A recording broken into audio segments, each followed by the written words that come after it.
Hey everyone, welcome to the 122nd edition of DF Direct Weekly, which 122 shows on is still our weekly show where we discuss the latest gaming and technology news. Yeah, lots to discuss this week, lots of PlayStation stuff going on, lots of leaks, lots of juicy stuff. Joining me to discuss it, first of all, Oliver McKenzie. Hello. Hey Rich, how's it going? Always a pleasure. It's fantastic to have you here, and of course John Linneman. Yes, I am here as well, and I'm glad to see Oliver back in his GameCube there. It's awesome. Always a pleasure to have you on the show. Fantastic stuff. Yes, for those wondering, Alex is busy with his deep dive into Ratchet and Clank, which we're hoping to get up by the time you see this. But let's move on to our first news topic. Okay, so recently leaks emerged revealing a potential specification for Sony's upcoming PlayStation 5 Pro, completely unconfirmed, no idea if this is actually happening. However, the source is Tom Henderson, who has correctly predicted the Project Q handheld. So, you know, he's got the credentials. He's also predicted a PlayStation 5 with a detachable Blu-ray drive. So, yeah, basically, if that detachable Blu-ray drive comes along, we should be expecting that the Pro will come along. I'm going to go to you first of all, John, but before we do, there's this question from supporter Gatti, and it kind of accurately represents some of the discussions we've been having about the whole concept of a Pro console for this generation. And the question is, in the most recent PlayStation showcase, Jim Ryan said, and I quote, developers are just scratching the surface of what's possible with the gaming experiences that they create. I understand it's mostly a marketing phrase, but saying that in the third year of PS5's life cycle, does it not paint the whole idea of PS5 Pro even more confusing? Do you think it will be a product in search of a problem to solve, assuming the problem is not 8K gaming? What do you reckon? This is kind of a weird thing, and I'm very curious as to the purpose of a product like this, because we're kind of in that state where the PS5 itself just hasn't really... It kind of feels like we're still starting this generation, right? Like we've talked about this before, where we're just starting to see some games take advantage of it, although we did see some earlier on, and then it kind of went back to cross-gen. And I feel like, unlike last time with the PS4 Pro, which did have that purpose of targeting 4K displays, which were becoming more widespread, 8K is not the problem to solve, as 8K displays have not become commonplace. And I think they're mostly undesirable still, I would say. Like, they're interesting, but it basically means everything will be upscaled, which you don't necessarily want, right? So I think this time the only way they could really sell it is to take more of an iterative approach, kind of tapping further down the cell phone road, I suppose, where it's like, this is just a more powerful box. They already promised 4K, and well, technically they promised 8K with the PS5, right? Though they did not deliver on that. So this is basically just like, well, you know, here's an upgrade, like you'd upgrade your phone. Here's a more powerful machine. It's like upgrading a GPU. I think with the release of all these other products in different categories, like graphics cards and phones, people become somewhat more accustomed to just upgrading their hardware, you know. And I feel like if this comes out in late 2024, that will have been 4 years since the launch of PlayStation 5, which is still a decent amount of time between upgrades. And that would actually make, if this happens, it would still have there'd be a larger gap between PS5 and PS5 Pro than there was between PS4 and PS4 Pro, right? That was 3 years, because that was 2016. So I think it's a fair ask. It's just, I'm really, it's such a, you're struggling. I'm struggling with it because it just doesn't seem that compelling to me. Right. Well, we've got an interesting question here from supporter Dirk Hodderin. Hear me out. I think Remnant 2 just made the strongest case for a PS5 Pro, yeah. With its uncapped performance mode going as low as 720p, not even the best implementation of DLSS can prevent that from looking bad on increasingly large 4K TV screens. If this is indicative of the kind of performance cost Nanite is likely to command, then I fear by the end of the generation, base PlayStation 5 is going to be running games at resolutions that would make the PS3 blush. Thoughts on that one, Oliver? I think, well, before you come in on that one, Unreal Engine 5 is basically a work in progress. It's getting better and better all the time. And the Unreal Engine 5 games that we would have, that we're seeing now would have been developed on a much older version. I'm not entirely sure that you can set your store based on Remnant 2, but what do you reckon about this one, Oliver? Well, I think the first thing to get out of the way is that Remnant 2 indeed, at least as we count it, it does go down to 720p class resolutions in its higher performance modes. But the actual experience on a real display is not like not like 720p. It's a lot closer to 1440p, right? Based on our coverage. So it is upsampling very effectively. You do get more breakup in motion, but to some degree that's masked by the motion blur. So it's really much more like 1440p. And to me, at least, from a normal viewing distance, 1440p still looks very good in a 4K set, or can look very good, at least if it's quite temporally stable, I think. I do think it probably does indicate that UE5, at least in this state, is very heavy, especially when you start pouring in nanite and VSMs and all that stuff. Especially if you look at the game on PC, it really does collapse a little bit when you hit those higher shadow settings. So, Right. I mean, it would definitely help, but also developers are going to be targeting the PlayStation 5 as the most common platform, and also the Series S as a baseline kind of platform. So I don't think the existence of, like, let's say 10 million PS5 Pros or 15 million by the end of the generation really does that much. I think UE5 needs to scale to those lower power platforms regardless of what the Pro is doing, right? Even if it is really good. Actually, Oliver, that's a really good point. And this is in the fact that there is actually a use case for this product more than I had considered. And it's the fact that by still needing to target these lower end platforms, especially with the PS5 as a base on the PlayStation side, one can assume that they will not be able to take full advantage in the way that you would think for a PS5 Pro in terms of building games just for that spec. Instead, that would just allow them to basically solve these image quality problems and performance problems for Unreal Engine 5 and other more demanding technologies in the way. So it does kind of ensures that. So right now we're seeing the switch between 60 to 30 frames per second is becoming standard again, somewhat, I would say. It hasn't truly reached that point. We're still seeing performance modes, but I feel like 30 is becoming more common, just as we kind of suspected earlier on. Whereas I think with the upgrades we're seeing on these PS5 Pro specs, this could essentially alleviate that problem and allow it to reach 60 frames per second more easily, and maybe even 120 frames per second. So as these Unreal Engine 5 games begin to roll out with all these new features, because they need to target those older machines, it makes it a lot more feasible to just take what they've built already and just increase the frame rate. Maybe some slight boost to fidelity, but not enough to bring the frame rate down. So this might be our ticket to more 60 frames per second UE5 games. Although, you know, with the most talented developers, I would still expect 60 FPS anyways. Like, I don't know what the Coalition has in store, but I would imagine that their game will, in fact, target 60 frames per second and likely feature all of these UE5 bells and whistles. Well, on Xbox, of course, not on PlayStation, but you know what I mean. So, but I think a lot of developers are going to struggle with getting really performant results out of UE5. Especially in these first couple of years. Mm-hmm. Okay, well, let's take a look at Tom Henderson's actual report on his Key to Gaming website. There's actually sort of like only one or two lines of actual detail about the product. There is a lot of padding surrounding it.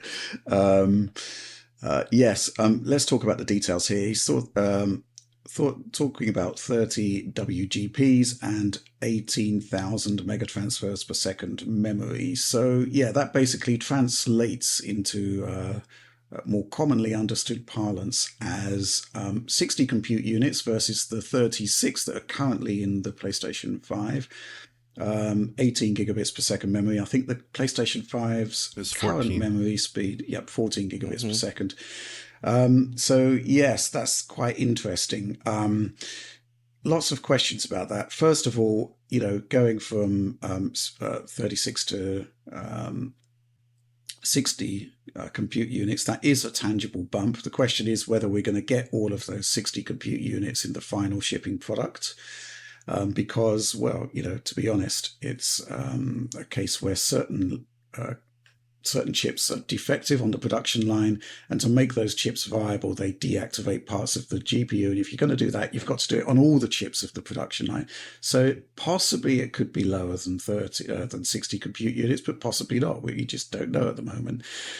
We don't know the architecture. Is it RDNA 2? Is it RDNA 3? Is it some sort of weird hybrid like we saw with the PlayStation 4 Pro, which had a lot of Vega architectural features sort of backported to earlier versions of GCN and then put into this chip. We don't know anything about the CPU side of things, which brings up another interesting question from supporter. Let me check this out. Struggling Shader. From what I've seen, the PS5 Pro leak talks about only GPU and memory. But from my perspective, the main bottleneck we're seeing is CPU. What is the best way to increase CPU performance without breaking compatibility? Only clocks, or could we have some 3D style V-cache added to the Zen 2 cluster? So we're talking about things that are actually plausible for a console here. If we look at what the Pro did, it basically just kept the existing CPU and upclocked it by about 30%. Possibly the same thing could be happening here. However, one thing that we have seen, I mean, when I actually spoke to Mark Cerny about PS4 Pro, he was talking about they kept to the Jaguar cores in PS4 Pro for compatibility purposes, but they seem to have overcome any compatibility issues when they moved to Zen 2 for PS5. So conservatively speaking, I would expect them to stick with Zen 2 but increase the clock speeds. However, possibly there is the option to move to Zen 4 or even a more later architecture. It all depends really on compatibility and die area specifically. The thing that's sort of, well, first of all, I do think that these specs are kind of plausible, and there's another guy on Twitter, a known leaker of AMD hardware specifications, Kepler_L2, says it's real, says the chip is codenamed Viola, and has basically corroborated Tom Henderson's report. He says it's the only real PlayStation 5 Pro report out there at the moment. What's sort of bothering me a little bit about this 60 compute unit situation is that if you look at compatibility, Sony has taken a hardware-driven approach. So, PS4 to PS4 Pro, they doubled the GPU size, but it enabled them to have perfect compatibility with PlayStation 4. PlayStation 4 Pro to PlayStation 5, they kept the same amount of compute units, right? But obviously the compute unit itself was overhauled, massive clock speed boosts. To do the same trick on a PS5 Pro, to have this sort of symmetrical hardware, you'd be looking at an 80 CU part, which would be kind of nuts. And if we're reporting 60 compute units in this chip, that would mean like 25% of them are being disabled, which doesn't make sense. So maybe Sony has moved on from this concept of pure hardware compatibility. Maybe there's something new that's going on here. The memory kind of makes sense. You'd want more memory bandwidth for a faster GPU. I'm not sure there's going to be more memory as such because, what do you need it for? The original PlayStation 5 is already targeting 4K textures, right? So it's just going to be extra brute force. Other stuff that's happening in the... well, Rich, what about 8K they keep talking about? I mean... Well... Let's as I said, let's look at the key to gaming things that they're talking about here. They're talking about improved and consistent frames FPS at 4K resolution, which kind of goes without saying, right? And they're talking about a new performance mode for 8K resolution, when really I think we'd all be very happy with an actual performance mode for 4K resolution. Right. Yeah, absolutely. one that actually works. How they're going to do this performance mode, who knows? And accelerated ray tracing, which may or may not be part of clock speed boosts. We don't know the clock speeds. That's of crucial importance. It may be through architectural advancements. It may be that Mark Cerny's come up with his own ray tracing hardware design that's entirely bespoke for consoles, but is a great fit for consoles, might not end up in the PC space. There's been a lot of stuff that's happened in PlayStation consoles. So checkerboarding hardware, for example, that never made its way into the PC space because it kind of wasn't needed. One interesting thing I just thought about was so again with 8K, right? Do you recall when the PS4 Pro launched, they updated the firmware on the base PS4 to finally allow HDR support on that system as well? So I'm wondering if perhaps we'll finally get like 8K output, at least as an option on the regular PS5, as the box promised. Obviously, native 8K rendering in general would be ridiculous and I don't think it's that feasible for most games, but I mean, they could have an 8K upscale option, right? Like where it just sends an 8K signal to your display. But that then it just comes down to where do you want the processing of the image to happen, the PS5 or your TV, right? Well, this week it was announced that 40 million PlayStation 5s have now sold, right? All of them, every single box, all 40 million of those boxes have got 8K on them. Yep. And 3 years on, nothing. There's no 8K support for the PlayStation 5 at all. So maybe at some point it will be enabled, right? But that one is kind of baffling to me. It's just really, really weird, right? Because the PlayStation 4 Pro had a reason to exist, right? It had several reasons. First of all, in theory, it was a much better fit for PlayStation VR than the base box, right? So if PlayStation VR had taken off in a significant manner, I think we could have seen more impressive VR support for PSVR 2. Secondly, it did a fairly creditable job of delivering a 4K experience, right? Horizon, God of War. It's not ideal, but it looks decent on a 4K display, right? 8K isn't a good enough reason for a PS5 Pro. You can't sell it. So I think it is ultimately going to be about performance. But Oliver, I think you'd agree that there is going to be a subset of the audience out there who will just want the fastest PlayStation possible, right? Well, I'm very much part of that audience for sure. PlayStation 5 that's roughly twice as fast, in line with the PS4 Pro kind of style upgrade. I'm definitely interested in that personally, although maybe that's a relatively small component of the market. I think that there are definitely, three key problems that face the PS5 Pro in terms of marketing. Because if you're looking at targeting higher resolutions, the PS5 is already targeting 4K displays and does a reasonably creditable job of doing that. You can do a better job, certainly, but I don't know how much of a back-of-the-box marketing feature that is. Do you target higher frame rates? Well, you might have a 2x boost in GP performance, but you don't have a 2x boost in CP performance. By all likelihood, it's going to be probably a clock bump. That's where the majority of the performance gain will probably come from, I think. And then do you enhance ray tracing? Well, a lot of games are built around a certain set of RT features, and then if you add some more in there, maybe that's not that big of an impact. So it does seem like a box with more power that's sort of up to the developer to figure out what they're going to do with it, whereas the PS4 Pro was very specifically, buy this box if you want to play this on a 4K TV, and that was very effective marketing, and I think it conveyed the value of the product, and people purchased it, and it did do a decent job of addressing 4K displays. And the whole 8K thing is a little bit of a pie in the sky thing, because 8K it's so hard to perceive the difference, at least from what I've seen in demos, from 8K to 4K at normal viewing distances. The visual acuity of the human eye is not is not that good. I mean, I've got an 8K TV, so I can tell you how it looks. It just looks like really good anti-aliasing. Right, yeah. You get really, really good image quality, but as you say, the further you are from the screen, there's sort of diminishing returns on it. It's kind of like, for bragging rights, it's absolutely incredible. I mean, this week on the DF supporter program, we've been experimenting with an HDMI 2.1 capture card. We got 8K 60 capture actually working. That's wild. And it does look kind of phenomenal, but it's, it required like a RTX 4090 to actually get decent results at 8K. And I'd be really interested to see what a quote unquote performance mode for 8K resolution looks like. Because I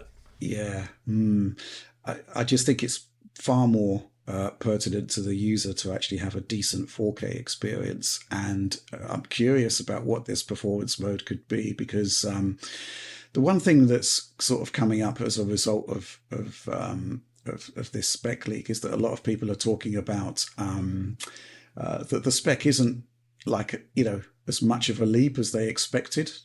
Slightly disappointing. Thing is, there were exactly the same arguments leveled at the PS4 Pro, where the GPU is essentially an underclocked RX 470, and yet, it's got decent enhancements within there that actually made 4K possible. It was a worthwhile machine overall. The thing is, though, that there was a sort of degree of, I'm not going to say laziness, but there's a certain degree of the fact that developers didn't really have the bandwidth to accommodate all of these different SKUs. So we got a lot of games that ran at 1080p on the base machine and just with the same thing at 1440p on the Pro, which wasn't hugely, it was nice, but not hugely compelling. Yeah. I think a lot of it does come down to as well what enhancements to the architecture we could see, because like if you look at the history of AMD GPU designs in consoles and PCs, you see a lot of cross pollination. Like Vega in PS4 Pro, the 360 Xenos chip had a lot of terascale features, like unified shaders, and it wouldn't be surprising to me if the hypothetical PS5 Pro included some RDNA 3 hardware or features, or included some RDNA 4 potentially hardware features, because the consoles often kind of lead the GPU design in the PC, and there's a lot of cross-pollination there, even if it's not the exact same thing. So I think, that's kind of a bit of a black box, because we don't really know what's going on at AMD with respect to something like RDNA 4.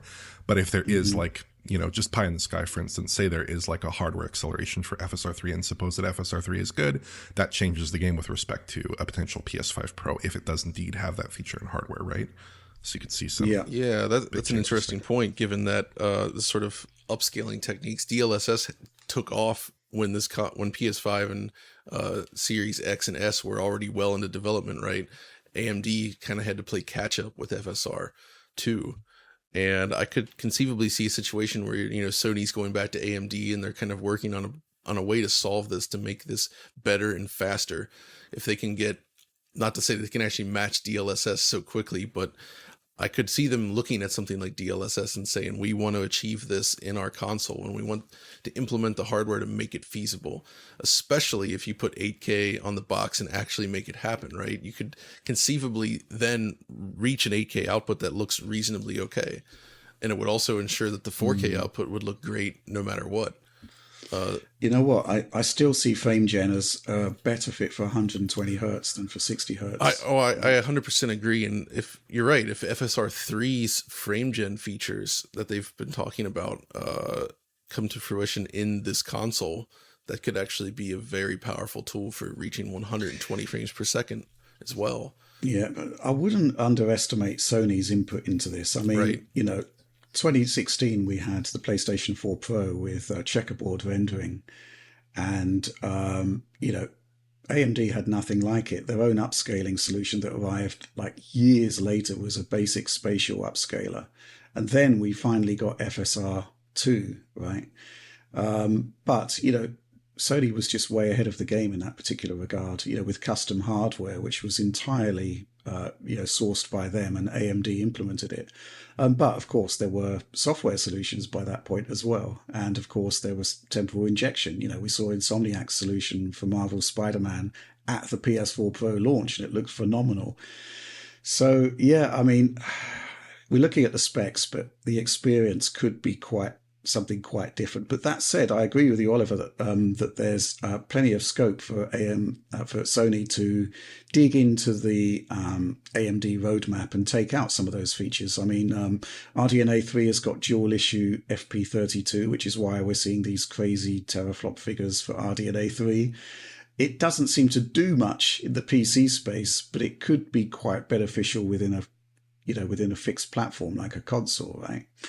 And I'm sure there's more coming. RDNA 4 is en route, and there's the scope there for a product that will do things that the PlayStation 5 simply can't do. But just to sort of bring this discussion in a sort of circular way back to the beginning, why does this machine exist? I mean, how do you get success in the console market? And you do it by getting as many machines out there at as low a price as possible. So, this machine has got to justify a premium price point, while at the same time the base machine has got to get cheaper and cheaper and cheaper. And we'll talk about some of the crazy deals that are happening with PS5 shortly. There's just a lot going on there.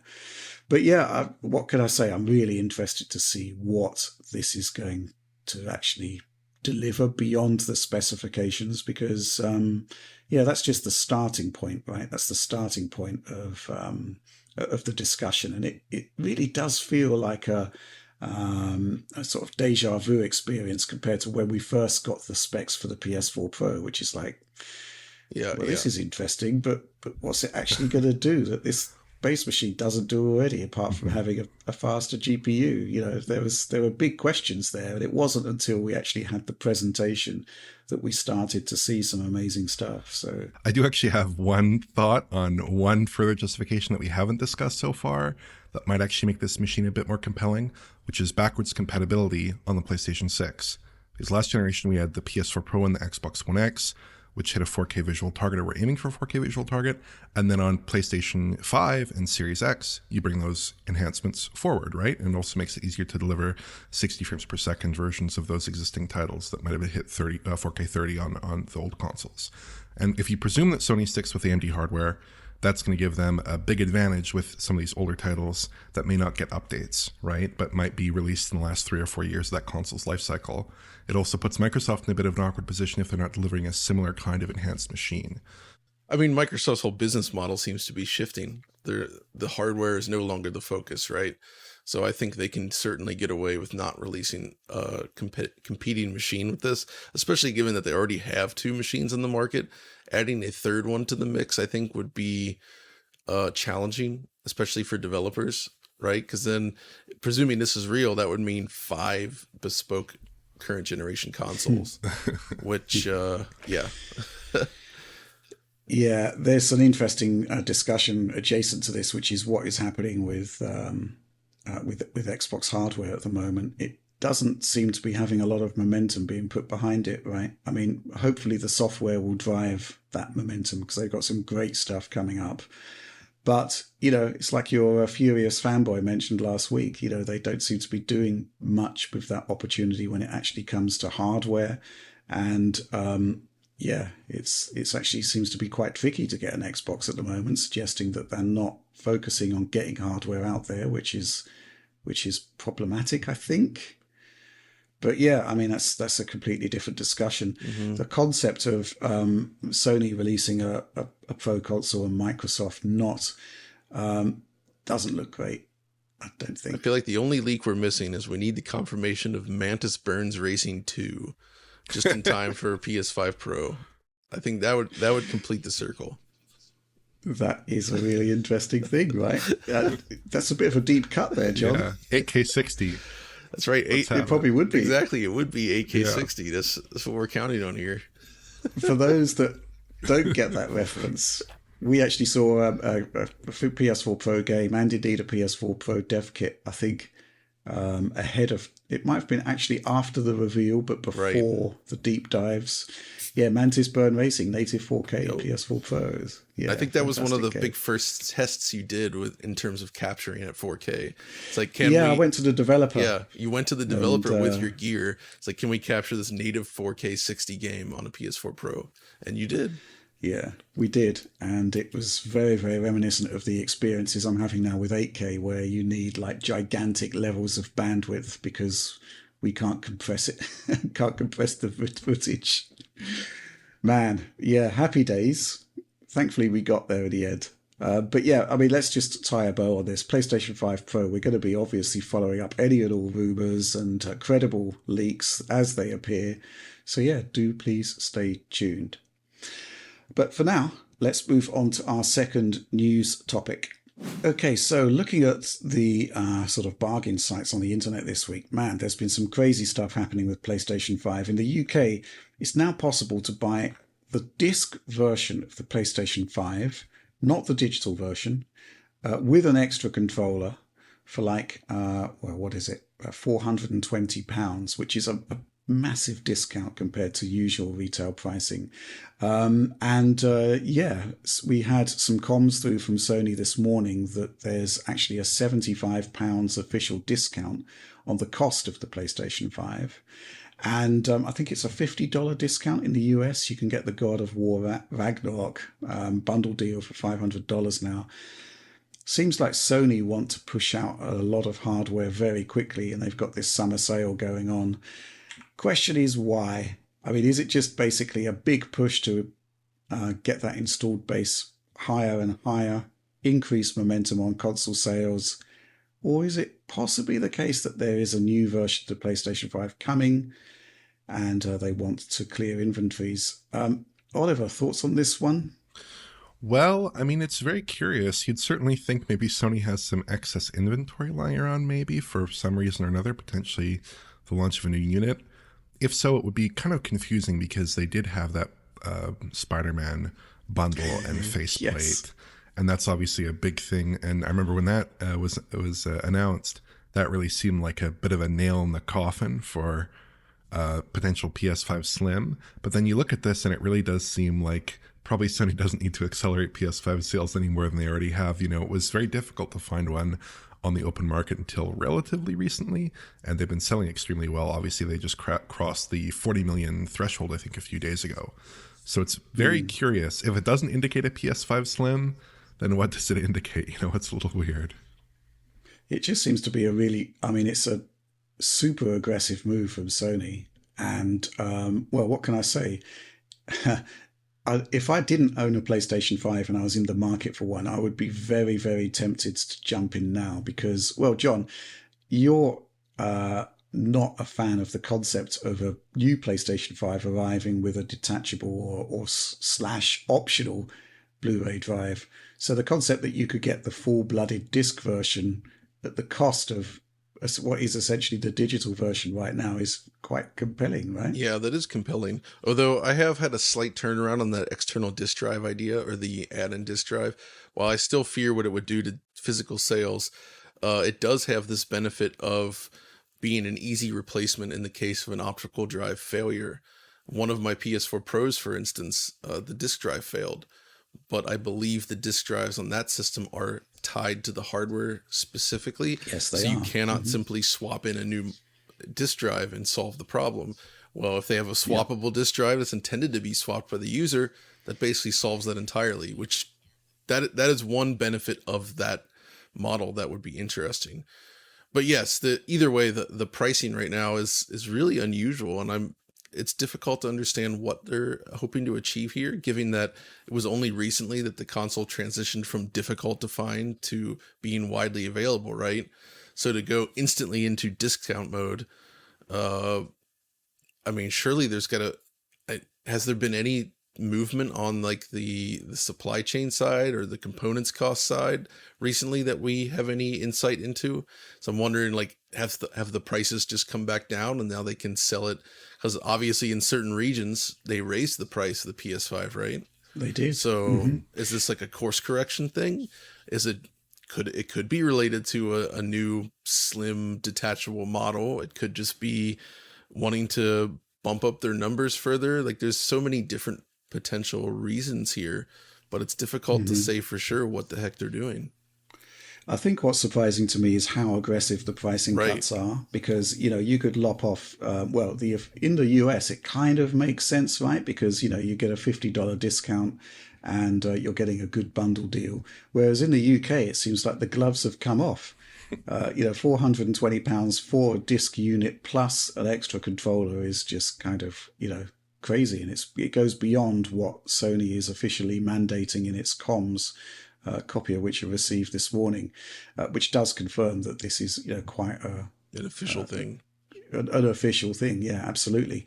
Yeah, so this is really, really interesting. And again, I do think it puts pressure on Microsoft as well, because they don't seem to have the latitude to reduce prices on Series X.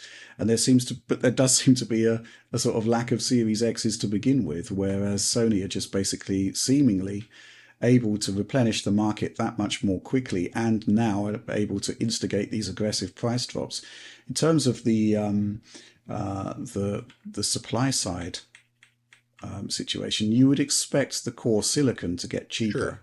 Right. Yeah, over time. Basically, once these cutting edge fabrication technologies mature, then typically they become cheaper for Sony and Microsoft to access. So yes, you would expect to see some price drops over time, but this level of price drop is quite impressive, I guess. I'm also seeing on Amazon UK a controller, the standalone white DualSense controller has been dropped to $40, £40. Right. Okay. Yeah, there's a lot going on. Which, there. by the way, that is a far more reasonable price for a controller. I think, like the initial pricing of modern controllers is really absurd. I think one thing that is perhaps exceptional in the UK's favour is that the strength of the currency has increased recently. So if everything is sort of pegged to dollar value, then it kind of makes sense that they're able to cut deeper on the UK side. True. But even so, there's some great deals there. And I'd seriously be considering one at these prices. It's just kind of crazy. But the implications in terms of a new model, the thing, as Oliver pointed out, the big thing that counts against it is that we know that in September time, there's going to be a new custom PlayStation arriving that is seemingly based on the current model, which kind of throws a potential spanner in the works there. Unless, of course, there is no PS5 Slim. And to be fair to Tom Henderson, who initially leaked or reported on the leak of the detachable BD drive, he's never said it's a Slim, right? He's just said it's a new model right. with a detachable drive. Mm-hmm. Again, lots of questions, and I'm going to be fascinated to take a look at that model once it appears. I'm just looking at prices on controllers on other markets, and they're bad. So the UK, really, like Amazon US, it's still $70, but on Germany here, you can get the white one for €66. But a lot of the other colors, like Galactic Purple, they're asking €100. So I'm like, that's pretty galactic. Like, what on earth? All the color variants are between like 80 and €100. Oh, Nova Pink, $99.98. What a steal! Very strange. Wow. I think ultimately the fate of the new model is, and in terms of your fears for the physical market, it's all going to come down to: can you buy a PlayStation 5 with an optical drive in the pack, or do you have to buy it separately? Because the history of peripherals for consoles is not a particularly rich and exciting one. And I think the strategy there is going to define that. But I think that's all we've really got to say about that one. Let's just say that I really want to see this new model, assuming it exists. But right now, at least, certainly some very, very interesting deals on the PlayStation 5. But let's move on to our next topic. Man, there's a lot of Sony news this week, a lot of Sony leaks. And it looks as though, not entirely confirmed, it could be a fake, but it looks as though we got a first look at Sony's Project Q handheld. And, well, this isn't the venue or the presentational method that you would want to debut a new piece of technology. But Oliver, it was kind of underwhelming, really, wasn't it? Yeah, it kind of just looks like a fairly simple Android device with a kind of controller shell around it. The interface looks like pretty regular Android as far as I'm aware, like you might see in a tablet. I mean, hopefully in the final version, Sony would have some kind of skin over it to make it look nicer than this, because this really does look very bare bones. Yes, they're not going to release it like that. There's no way. No, there's no way. And then there's an app called QC Test, which presumably is the Qualcomm test app. So it presumably has like a Snapdragon chip under the hood. That doesn't really narrow it down very much, because Snapdragon chips come in all ranges of different power, but and probably the device is really just going to be an exclusive streaming device like Sony has stated. So to me, this does not look that great. I still think there could be a lot of value to the device if it delivers very, very high quality streaming. That's a big question mark. Certainly, this doesn't really indicate anything on that front. But the teardown that they did does make it look a little bit cheap and does make me a little bit more skeptical of the value of this device. But it's hard to say without actually seeing that streaming experience, because if that's good, it could be interesting. Yeah. What did you think of it? I mean, it was the most unflattering way to present a device. Basically a pretty low quality video, You didn't actually see any of the software of the device itself. And and then they sort of tore it apart, and it looked pretty cheap, I'd say. What do you think, Yeah, John? that's a good way to describe it. It does look like just a controller add-on for a cell phone. It looks like they slammed like a little Android tablet in between this plastic mold, and that's it. It doesn't have any of the typical like design flourishes that we expect from Sony handhelds in the past, right? Like it really does just like, well, we'll just use the DualSense shell and kind of extend it and put this thing in there. But the fact that it is an Android-based system does at least give me some hope that it could be jailbroken and turned into something else. You know, it's basically another, not that there's not plenty of options on the market already for Android-based emulation devices, but you know, it would be cool if it could be used for something other than streaming, is what I'm saying. That could give it more utility down the line that it won't have by being a streaming-only device. Yeah. I mean, you could have, in theory. I mean, well, let's be clear here. The concept of having a DualSense in a kind of handheld form is a pretty compelling one, I'd say. But at the same time, yeah, I'd be wanting to use GeForce Now on it as opposed to Remote Play. So I guess the concept that it is an Android device potentially means it's hackable. To be able to support other features, possibly emulators as well. The question is whether Sony are going to take a lot of time to lock it down. Right. And, you know, fundamentally, what is the core use case of the device? It's to stream PlayStation 5 games. We still have no real idea of whether it's just going to be standard Remote Play. We've said it several times in the past. That's not really good enough. There's also, this has to be running some sort of integrated SoC, right? So given the time this is intended to release, I wonder how it compares to the specs on a PS Vita, right?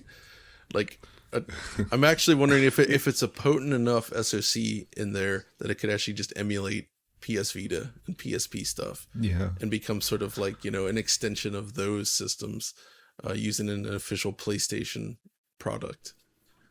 I'm slightly sort of underwhelmed by this footage, and I'm kind of hoping it is fake because the lineage of Sony's handheld devices is awesome, right? I mean, obviously the PSP is kind of legendary for what it achieved. It didn't quite match the DS in terms of unit sales, but it was very successful. Still very successful, absolutely, and had a fantastic screen, trailing, ghosting apart. It was really, really cool. Vita comes along, OLED screen. Some of the games we had on that were just brilliant, but it was, didn't quite hit the target as a sort of dedicated handheld device. It didn't really have the proper backing from Sony, but it was a really well built piece of kit, right? It was desirable. You wanted it, and that's not what I'm getting from this leaked footage. Looking at these charts here, so the PSP was the 11th best-selling console ever. Right? That's pretty good. Like PS2, DS, Switch, PS4. Oh, basically all the PlayStations except for Vita. And stuff like Xbox 360 and Wii, those are ahead of it, but there are loads below it. So like the PSP actually sold is over 80 million units, right? That's a lot. That's a good amount of consoles right there. Whereas PS Vita is more in below 20 million. So it did not do nearly as well, as we know. I was thinking the other day that there was a really interesting opportunity for Sony to maybe have a bit more of a conventional successor device to something like the PS Vita, except maybe it would focus on PS1, PS2, PSP, and PS Vita games as emulating those titles. And then it would also have some streaming capabilities. You know, like just give it a bit of local device capability. It doesn't need new software because, there's a tremendous variety of software for older PlayStation devices. And give that to users and make that a new mobile device. That might be really compelling. Whereas this seems very limited. Unless you can open it up and just run whatever emulators on it, then that'd be really cool. Because like you said, the controller is very high quality and that could be a good experience. But so far, just as a streaming device, it seems like unnecessarily limited for what the hardware is probably capable of. I really like that idea, Oliver. I think that actually does have promise to be an official PlayStation device that's portable, focused on classic games. You know, that would also encourage them to release more of those games again. Many of them have already been released on prior storefronts, but no longer available on the modern ones. But this would be a chance to do that, right? Just like a celebration of classic PlayStation games on a dedicated handheld that also supports this streaming feature. I think that would be such an easy sell comparatively, and it would probably get people excited. You know the problem though, What's right? that? You run a game locally and you have pristine image quality, and then you have the streaming experience from your cutting edge PlayStation 5, and there's the potential that the streaming quality just won't be up to scratch. It will look poor You're in not terms of wrong. image quality. Still, I think it's not really where Sony's marketing No. aim is going to I lie know. for this. It's definitely a companion device for the PlayStation 5. And again, you know, there's a lot going on here. Let's say there is going to be a new PlayStation 5 arriving later this year, per Tom Henderson, and the Project Q handheld. There's going to be a lot for us to get our teeth into towards the end of the year, as if we haven't got enough I know. to be getting on with already. But yes, right now that's what we've got to go on, and I've got to say that, well, I'm hoping for better from the actual hands-on experience. Okay, let's move on to our next news topic. Okay, so it's a shame Alex isn't here this week because he's currently handling our Ratchet and Clank PC deep dive. But we did manage to get some content out at launch. It was a three-way comparison between the PlayStation 5 running in performance RT mode, the PC version maxed, and as usual, I had the crappy min spec experience, which, you know, to be fair, it wasn't that crappy.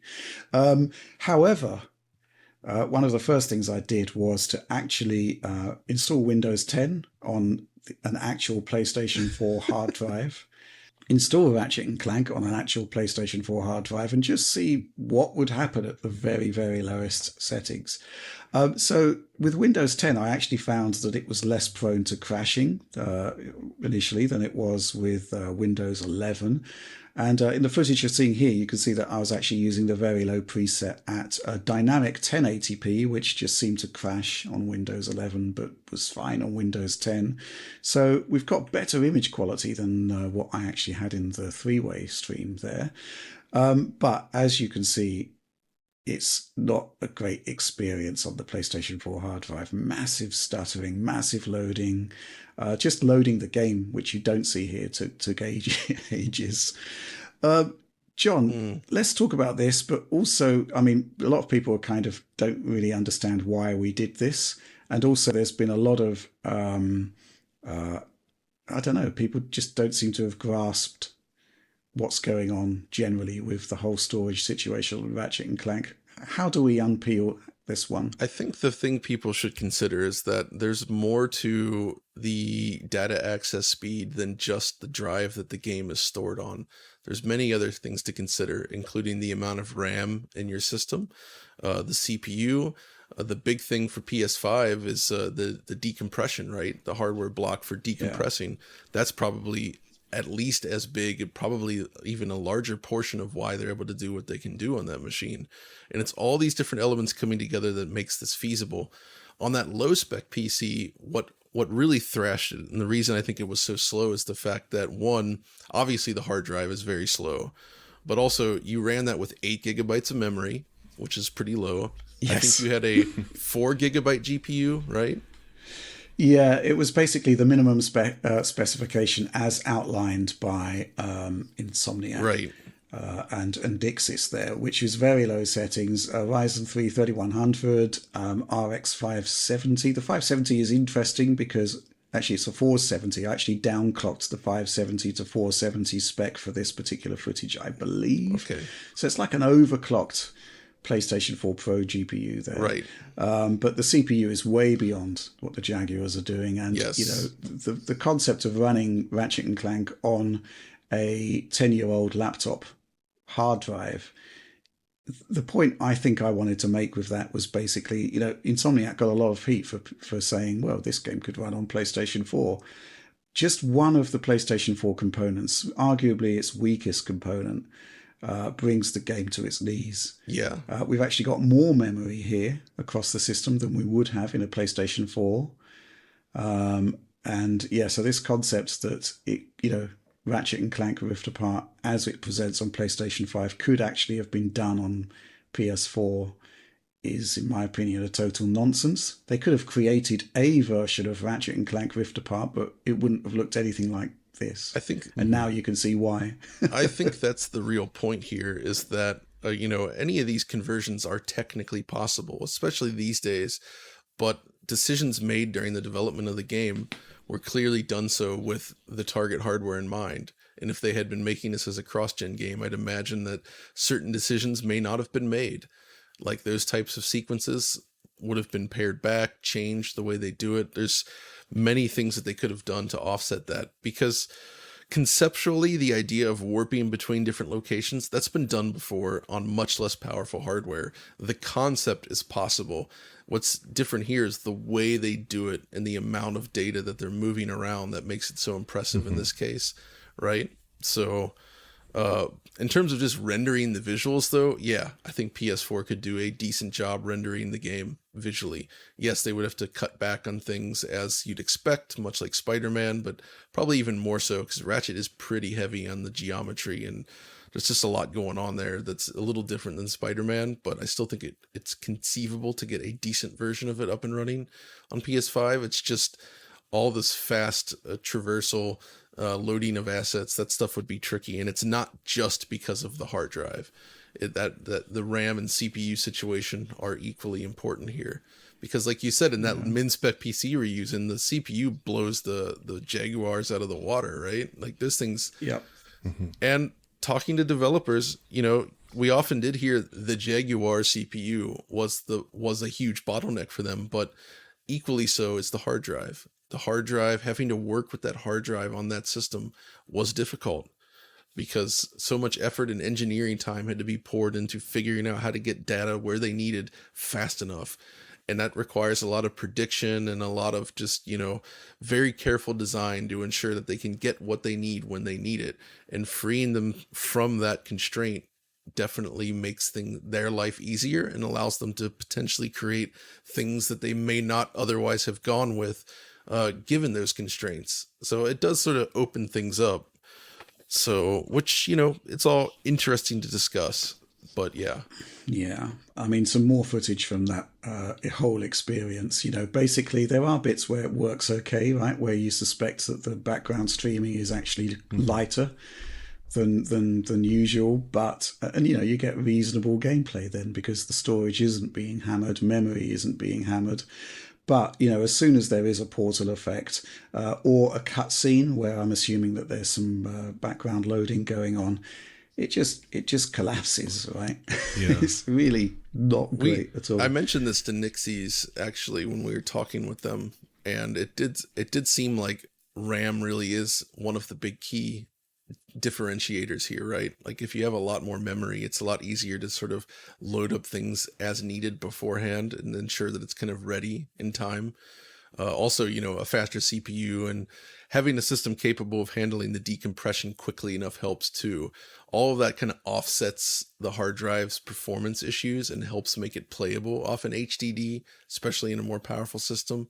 But when you're limited in all the ways that a PS4 Pro would be, perhaps even more so, it's too much. Yeah. And I also think, like, even if, let's say, you did actually manage to backport a game like Rift Apart to the PlayStation 4 and PlayStation 4 Pro, is a version of Rift Apart where you're maybe waiting 10 seconds or 20 seconds for it to swap worlds during one of the game's cinematic sequences in particular, during that playable kind of portal sequence, or on Blizar Prime or any of the worlds with the crystals that you have to hit. Is that really a version of Ratchet and Clank that people want to play? I mean, seriously, it's not really Rift Apart anymore, right? Without that key kind of central gameplay conceit, I think. Absolutely.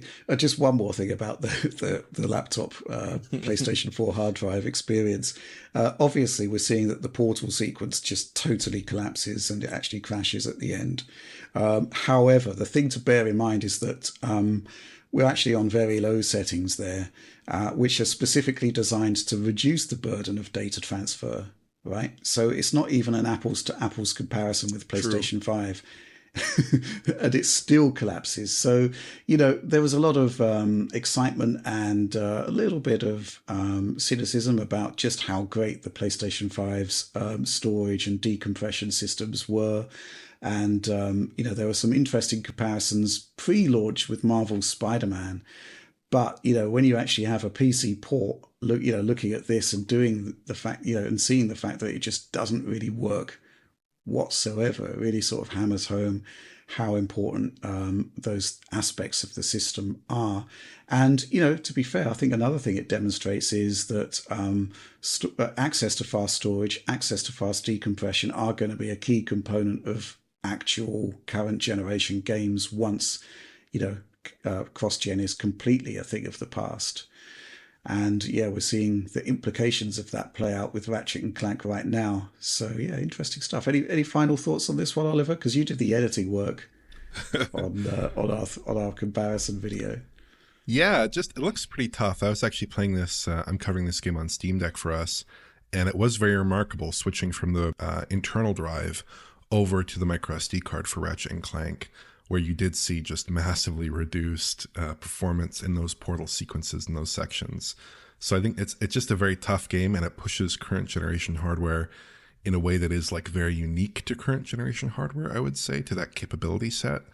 And when you see it on PC, it's clearly just not quite ready for last gen hardware, Absolutely. The other thing which I thought was quite interesting from the comparison we did was that the PC version actually did the portal transitions slower than PlayStation 5, and that was a pertinent point which was worth pointing out, right? But just one thing to bear in mind is that this is the first real stress test for direct storage on the PC side, right? Obviously the technology is going to continue to be refined. But it also shows, that the PlayStation implementation is kind of like the finished article and has been there for, a long while. Interesting stuff. Any final thoughts for you about Ratchet and Clank before we move on there, John? Oh, no, just I enjoyed replaying it again. It's a good game. It's fun. Mm-hmm. It still stands as one of the few showpieces this generation of a game that really seems to push technology forward. It definitely doesn't feel like a last gen game. Mm-hmm. Yeah, I think it was quite interesting that you could actually see that while the game was playable on a hard drive, a fast hard drive, your system is a fast system. Yeah, that is true. With a lot of memory, but it was still palpably different and less impressive from a streaming and storage perspective than the PS5 version. Yeah, right? Many more stutters when played off of that 7200 RPM hard drive. Like, yes, completely playable, but also not optimal. And for actually playing the game, I moved it back to an M2 drive. I mean, one thing I do want to say to the audience is that, running the game from a PS4 laptop hard drive was just something I wanted to try, but I do also have a PC that's built around the Xbox One CPU. Oh, baby. So if I'd had the time, I'd have gone back and actually run it on the Jaguar CPU to see what would have happened there. I suspect it would have been just total carnage. It's total carnage here. I mean, just crashes, things not loading, things taking ages to load. And that's with, a reasonably powerful PC system. Even the min spec isn't, it's probably a lot more powerful than a lot of people have. But yeah, total carnage. But yeah, it was a lot of fun. That was fun. Certainly going to be interested. Certainly going to be interested to see how other storage-heavy games stack up as we move further into this generation. Okay, let's move on to supporter Q&A. So if you don't know, Digital Foundry has our supporter program hosted on Patreon, and every week we ask our supporters to suggest topics and ask questions for inclusion in this show. We usually get about 50 questions. We can't answer them all, and some of them we're just not equipped to answer. So we choose the ones that the ones where we can provide value and/or entertainment. And we're going to start with this question from Luke. Why aren't developers including a quote-unquote uncapped frame rate toggle in console games for future, hopefully still, backwards compatible systems? There are games on both PS5 and Xbox that are stuck in locked 30 FPS hell and will probably never get a patch. Sad. Oliver, thoughts on this one? There aren't so many games stuck in locked 30 FPS hell, right? I mean, older titles for sure, like from 2014 or 2015, 2016. Oh, of course, the older games. Oh, no. Yeah. I think he's talking about PS5 and Xbox Series X titles. Not last gen system. Not last gen games. But that's a good point about the last gen systems. There's a lot of games that are capped to 30 there you can't do anything about. Yeah, for PS5 and current generation Xbox, there's really very few titles. But I don't know.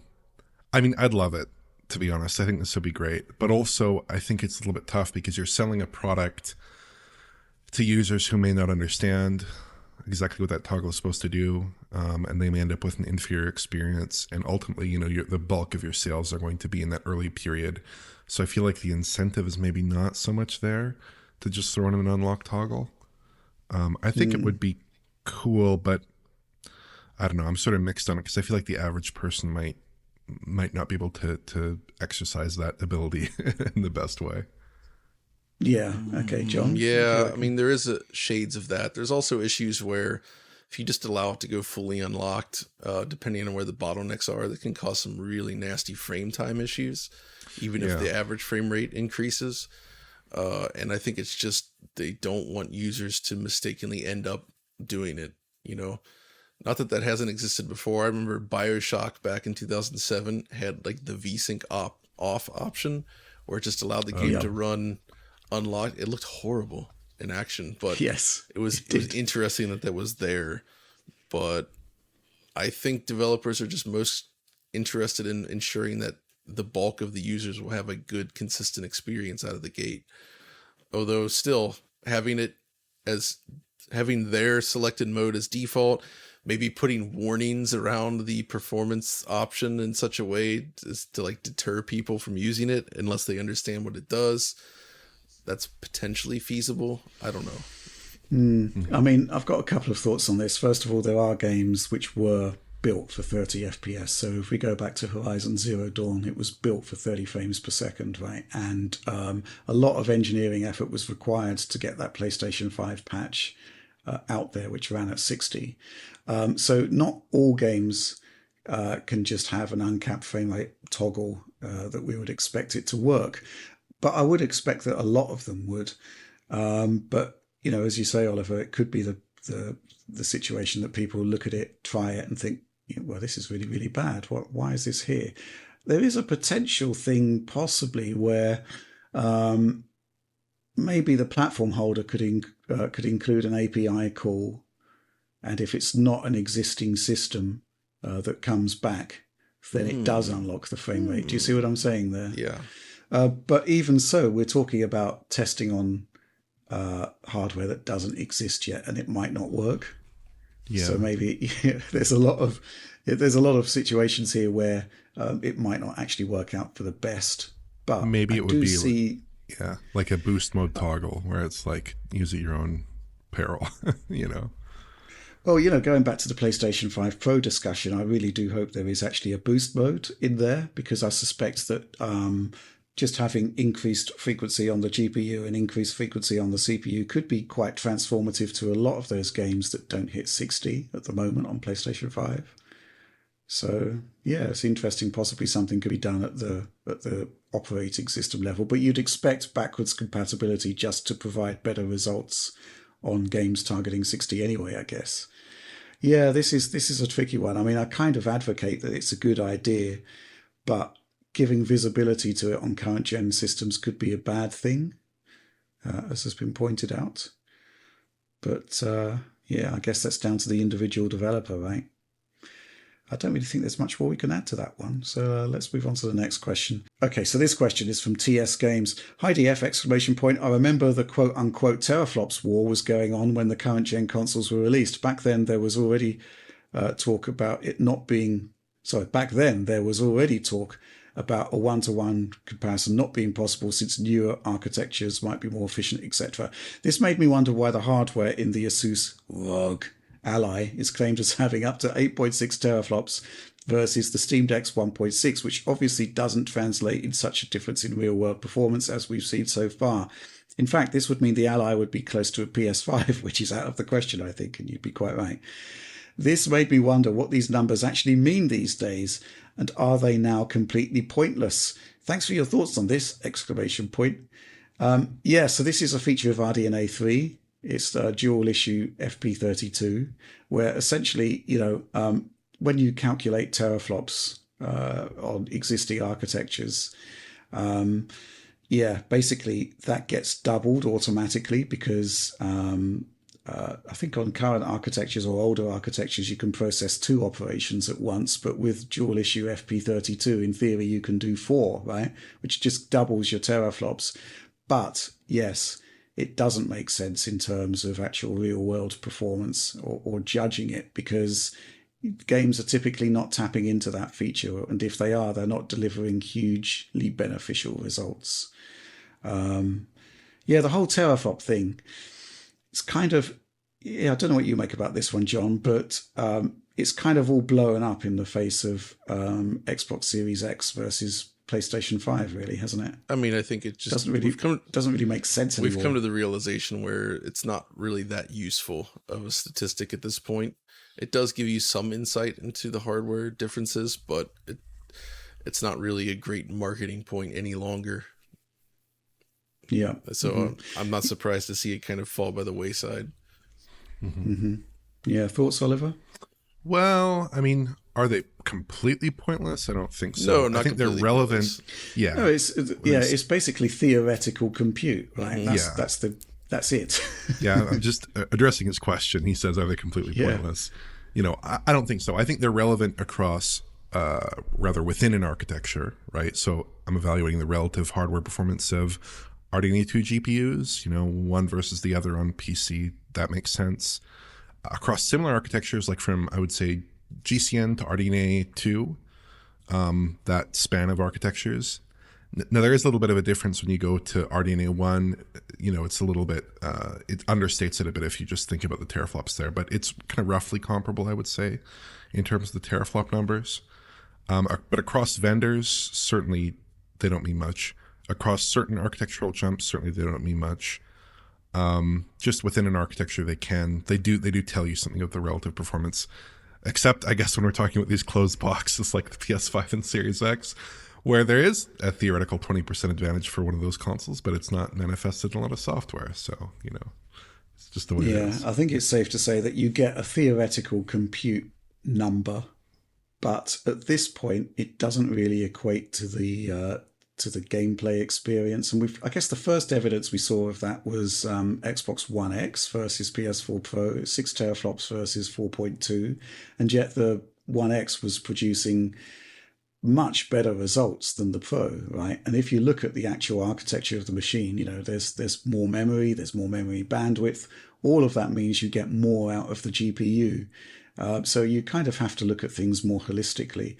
And then looking at the Series X and the PlayStation 5, I mean, obviously Microsoft invested heavily in the silicon there, but that win in terms of, increased resolutions and frame rates, I think it's best to say it's patchy. Sometimes you get it, sometimes you don't. Sometimes PlayStation 5 is actually faster than Xbox Series X. There's a whole lot going on there, and it's actually moving beyond the hardware now into software, into APIs, and a whole bunch of stuff. So, yeah, I mean, I do think that the RDNA 3 situation with the dual issue FP32 is going to basically produce these wholly unrealistic numbers that are totally divorced from what we expect from, what a teraflop means for gameplay. But yes, the Ally certainly isn't close to the PlayStation 5 in performance terms. No. Let's move on to the next question. This one from Axel HYC. Hello, DF, exclamation point. Not a question today, just a petition to please give Rich the high-end PC in the comparisons for once. I could feel his sadness through the screen. Give that man those glorious faced rays. He's had enough cube maps! Exclamation point. I actually really love low-end hardware. I love how games scale. I really enjoyed the Ratchet experience. I made some fun out of it, but ultimately, that min-spec experience was far from a disaster. It was all right. Yeah, and I think it's important to show that, and I think it's important also to cater for that lower end audience because, well, that system isn't. A couple of years ago, that system wasn't lower end, Right. and there's going to be a lot of those systems about still, and I think it's quite important for us to prove that you can actually still get a decent gameplay experience out of it, and I'm love to play games on really sort of. Less capable machines for that, really, and just to see how low you could go.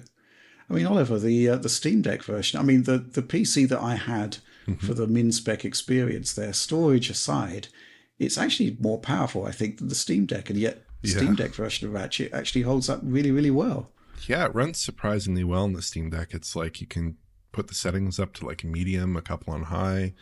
Runs it. You need to engage some upsampling to get it into a good performance window, but it looks pretty good in the Steam Deck's display. It runs basically always above 30 with those settings, and it looks really good. And the portals aren't a big issue as long as you have it on that internal SSD, so it's a pretty good experience, actually. Absolutely. Let's move on to the next question. This one's from Leftist Hominid.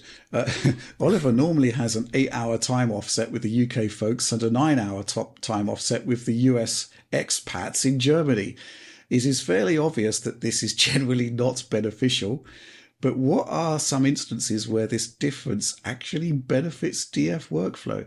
So, yeah, this is an interesting point, right, Oliver? And I actually feel quite guilty about the fact we're on a completely different time zone to you because I don't know what the time is as we're recording this, but it is early morning for you, isn't it? Yeah, it is 2:30 a.m., basically. But I mean, I think that I only need to be synchronous with everyone else for like meetings. We only have one of those a week. And then if I'm on the DF Direct, I have to be synchronous, I suppose, with everyone else. But everything else is asynchronous. My work is very much, I do it all myself, and then I submit work when it's completely finished. So usually no feedback before I'm finished. I can't really think of any particular benefit or great downside, and then also I tend to keep some odd hours sometimes, so I'm often awake during European appropriate hours anyway. So not such a big deal. Yeah, so no real benefits, but no real downsides, I guess, is the answer to that one. Yeah, like I can't recall a time, maybe a couple times if I need a code or need an account password. Oh, right. But yeah, Steam Guard. Steam Guard code, yeah. That's popped up a few times, but outside of that, it's been very, no issue. Yeah, absolutely. Final question. This one from Diego El Rey. Hello, DF team. This is going to likely be a John question. Anyone else with insight, please chime in. What are the benefits of playing retro games on original hardware if the console is well emulated? By well emulated, I mean most, if not all, games run as well or better than native with no obvious bugs. I have retro games and consoles, and rather than RGB or HDMI modding them, they stay on the shelf, and I simply emulate those games when I want to play them. For example, does an HDMI Dreamcast look better than simply using ReDream at 4K on PC? How do 240p consoles resolve on a 4K panel? I'm not sure it's as clear as simply emulating it. That said, I've not seen it in person, which is why I'm asking, am I really missing out? Yeah, I mean, for me, it's all down to the display you're using. I like to play on CRTs, and well, there's two factors. There's the CRT thing, and then there's the fact that I still like using the original media and that actually ties more into like an issue with ROM lists where I just find them overwhelming and unable to really focus and enjoy the games on their own. Basically, it's just like you've got all these things here, and it kind of changes the way you actually play the games. So being able to use the original games combined with a CRT display just makes that sort of preferable to me. And I just like the experience of using those original controllers as they were intended. And there's characteristics of the hardware that aren't always, it doesn't quite look and feel exactly the same via emulation necessarily. But yeah, if you're just going to play on a flat panel screen, then, it's cool to have those original consoles, but emulation can provide a similar, sometimes even better experience depending on the system. So it really depends. What about the controller? There's ways to adapt those controllers to the PC as well, but that obviously becomes, more difficult in terms of getting the correct adapters and making that work. But it's definitely possible. And same on the Mister. You see, I get the argument that, basically it's a lot more convenient to emulate, right? And there are benefits to emulation, as Diego is pointing out there. But the concept, I think there's a part of the experience, a part of the retro experience is actually taking you back to those times where you were actually using it as your daily driver console or PC or whatever, and handling the game, handling the controller. It's all part of the experience, right? And I think it's a crucial part of the experience, the actual sort of tactile nature of it, that you don't really get on emulation. And the concept of handling a game, an actual physical cartridge or a disc, it kind of has value in a way that selecting a ROM doesn't. Yeah. That's kind of my take on it. Exactly. That's basically how I feel. So it really just depends on how much you value that original experience. But if you're listening to this and haven't actually experienced one of those machines on a CRT in a while, I recommend doing it just to see what it's like, because it does have, there's a feel to it that's very different from just emulating it on a modern display. And, CRT shaders and such, those are great too, but they only solve one aspect of it. And that's like the sort of replicating the physical look of it in terms of just how it looks to your eyes, but it doesn't solve the motion issue. So, and even if you get perfect motion on a flat panel with like strobing or some other techniques, it's still, again, it looks different than the way a CRT behaves. And there is definitely something to be said for that. Just having that direct responsive CRT, it adds a lot to the experience, I think. Mm-hmm, absolutely. I think there's also the fact, beyond authenticity, it's artist intent, where, a lot of those sprite assets, 2D bitmaps, were literally built for a completely different display medium, and they don't look as good, generally speaking, on a flat panel display. That's right. And so, yeah, there is much to be said there for, I guess the Mister can be hooked up to a CRT, right? It can with the right board. And I do like the Mister. I use it for arcade stuff mainly. That is not that easy to get the real original boards. But for other consoles that I have the real system, I don't really like to just load them up on there, because again, it just turns into the ROM list thing. And it's just missing a certain tactile element there. It's difficult to explain. Not everybody's going to experience that, but that is definitely the case for me. So where do you stand on machines like, the analog machines that aim to replace original hardware? Those are really interesting, especially with the ones that support the DAC, because they do hook up to a CRT. I like them because they basically allow you to use that original media and those original controllers. And I think that's a cool way to experience it.